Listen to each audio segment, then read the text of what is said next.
दिग्विजय की जो जबरदस्ती शादी कराने की बात चल रही होती है, फाइनली यहाँ मुसीबतें और ज्यादा क्रिएट हो जाती है क्योंकि उसे धवानी मिल जाती है। अब जो सच्चाई है, जो छिपी हुई है उससे, वो धीरे धीरे करके सामने आने लगते हैं क्योंकि जब ऑपरेशन थिएटर में भी ये दोनों एक दूसरे के साथ होते हैं, जाने अनजाने में ही सही, लेकिन रानी की काबिलियत उसके सामने आती है और यहाँ ये सारी चीजें और ज्यादा ही मजेदार हो जाती है।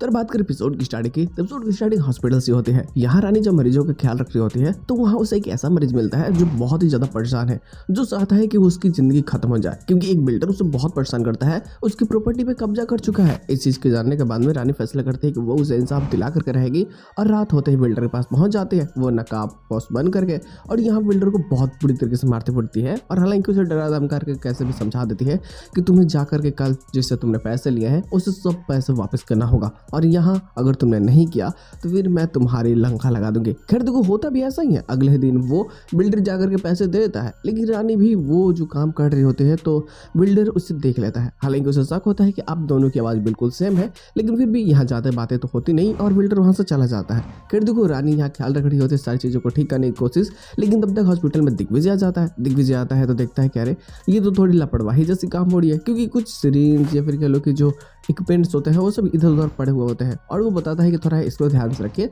बाकी सारी चीज़ें ठीक ही है। खैर देखो, यहाँ ना जस्ट अपोजिशन में हमें एक चीज़ देखने को मिलती है।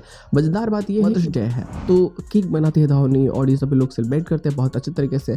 ये दादी को भी फोन करती है और सभी लोग से बातें होती है और काफ़ी इंजॉय कर रहे होते हैं लोग। लेकिन अब ना नेक्स्ट डे जैसे कि इसे कॉलेज जाना है और फिर सभी लोगों को काम पे जाना है, तो पता चलता है कि रानी की चप्पल टूट जाती है। धावनी सोचते हैं कि क्यों ना इनको एक चप्पल गिफ्ट कर दिया जाए। हाँ, अब फैसला कर लेते हैं तो वो अकेले ही पहुंच जाते हैं दुकान पे। इधर दिग्विजय भी अपने घर से निकल चुका होता है, हालांकि ये अब भी परेशान होता है क्योंकि रानी की यादें इसे अभी भी परेशान कर रही होते हैं और बार बार जो घर पे सभी लोग फोर्स कर रहे हैं कि तुम शादी कर लो अनिशा के साथ में, अनिशा के साथ में तुम्हारी जिंदगी बहुत अच्छी रहेगी, तो ये उन सब की बातों में आकर के हाँ कर दिया होता है कि ठीक है आप लोग तैयारी करो शादी की, मैं तैयार हूँ शादी करने की। लेकिन जैसे ही ये रास्ते में आता है और उसकी तबीयत धीरे धीरे खराब होने लगती है क्योंकि माइग्रेन हो रहा होता है तो तकलीफें बढ़ रही होती है, तो उसकी दवा लेने के लिए ये चला जाता है मेडिकल स्टोर पे, जहाँ पे ये दवा तो ले लेता है और जैसे बाहर से देखता है कि वो धावनी को, तो ये उसका पीछा करता है। हालांकि वो एक छोटे से शॉप में चली जाती है जहाँ वो चप्पल खरीदने के लिए जाते हैं, लेकिन अब उसे पता भी नहीं कि उसकी माँ के पैर का नाप क्या है।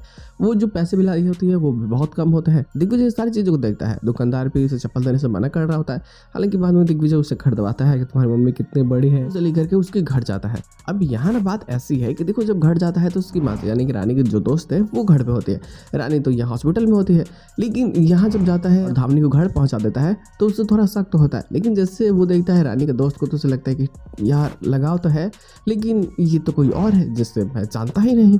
तो खैर देखो, बातें तो ज़्यादा नहीं होती, फिर वो वहाँ से चला आता है। लेकिन एक बहुत ही बड़ी मुश्किल आ जाती है। कुछ टाइम बाद पता चलता है कि किससे सर्जरी करनी है, बहुत ही कॉम्प्लिकेटेड सर्जरी, और इसमें जो नर्स होनी चाहिए वो बहुत ही चालाक चाहिए, जिसे इस चीज़ के बारे में बहुत पहले से पता हो। तो ये किसी पर चिप रानी है, तो रानी को सभी लोग आगे कर देते हैं ठीक है, ये ऑपरेशन थिएटर में दिग्विजय के साथ में रहेगी। लेकिन चीज़ें तो कॉम्प्लिकेटेड यहाँ से होना स्टार्ट होती है क्योंकि यहाँ से जो तमाशा बढ़ता है ना वो काफ़ी मजेदार होती है। हालांकि इसके साथ एपिसोड की एंडिंग कर दी जाती है और ये पोस्ट क्रेडिट नहीं होता है।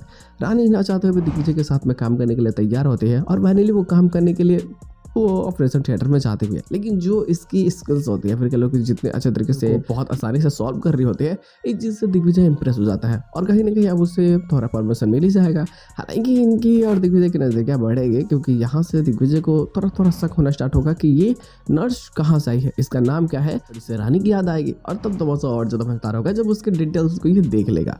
यहाँ वो नर्स का नाम भी रुद्रानी दोषी है और जब बैकग्राउंड खंगालेगा तो उसे पता चले जाएगा कि इसकी माँ का नाम, बाप का नाम, क्या स्टोरी है क्या नहीं, ये तो पता चलने के बाद में तमाशा पड़ेगी। लेकिन वो सारी चीज़ें शादी से पहले नहीं होने वाली है। जब मंडप में सब कुछ ठीक हो रहा होगा तभी पहुंच जाए कि पहले इसके डैड यानी रानी के डैड खोज दो कि भाई मेरी बेटी इस शहर में है, मेरी बेटी की बेटी भी इस शहर में है और बताओ तुम शादी कर रहे हो कैसे।